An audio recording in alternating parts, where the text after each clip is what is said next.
সদ্য প্রকাশিত মেডিকেল ভর্তি পরীক্ষার ফলাফলে বৈষম্যমূলক কোটা বাতিলের দাবিতে মানববন্ধন করেছে বৈষম্য বিরোধী ছাত্র আন্দোলন। সোমবার বিকেলে কুমিল্লা নগরীর প্রাণকেন্দ্র কান্দিরপাড় পূবালী চত্বরে বৈষম্য বিরোধী ছাত্র আন্দোলন কুমিল্লা মহানগরীর ব্যানারে মানববন্ধন করা হয়।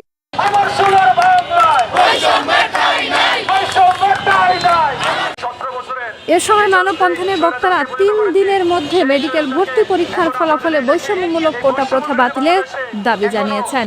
অন্যথায় বৈষম্য বিরোধী ছাত্র আন্দোলন পুনরায় বিপ্লবের ডাক দিবে। এ সময় বক্তারা বলেন, শত শত শহীদের রক্তের বিনিময়ে আমরা নতুন একটি বাংলাদেশ পেয়েছি, কিন্তু এই অন্তর্বর্তীকালীন সরকার সে বিপ্লবকে ধারণ করতে সম্পূর্ণভাবে ব্যর্থ হয়েছে। মেডিকেলের ভর্তি পরীক্ষায় যে 76 নম্বর পেয়েছে তার চান্স হয়নি, কিন্তু কোটার কারণে 40 নম্বর পেয়েও অনেকের চান্স হয়েছে। যে কোটার জন্য আমরা জীবন দিয়েছি সেই কোটা কেন আবারও ফিরে এসেছে?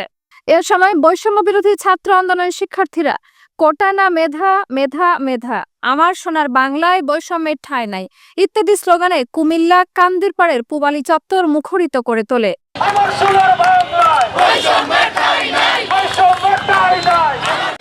এ সময় মানববন্ধনে উপস্থিত ছিলেন বৈষম্য বিরোধী ছাত্র আন্দোলনের কুমিল্লা মহানগর আহ্বায়ক আবু রায়হান, সদস্য সচিব মোহাম্মদ রাশেদুল হাসান, মুখ্য সংগঠক মুস্তফা জিহান, মুখপাত্র জাবেদ আহমেদ ভুঁইয়া, জাতীয় নাগরিক কমিটি কুমিল্লা সদরের অন্যতম সদস্য হাফসা জাহান, সৈয়দ আহসান টিটু, মোহাম্মদ জায়েদ, মোহাম্মদ মুজাহিদ ইসলাম, মাসুমুল বাড়ি কাউসার, আরিফুল ইসলাম বাসার সহ আরো অনেকেই।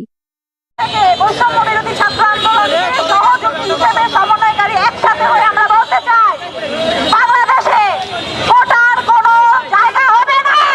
এই ইন্টারিম কতটা দুঃসাহস দেখিয়েছে, কোটামূলক বৈষম্যকে আবারও সবার সামনে নিয়ে আসছে।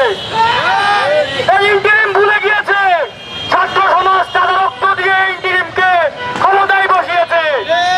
এই ইন্টারিমের বৈধতা ছাত্র সমাজ দিয়েছে। এই ইন্টারিমকে কোনো রাজনৈতিক দল দেয় নাই, এটা তো ফেসিবাদ রাস্তা ছিল। এই ফেসিবাদ রাস্তা থেকে এই দুঃসাহস আবার কি করে করতে পারে?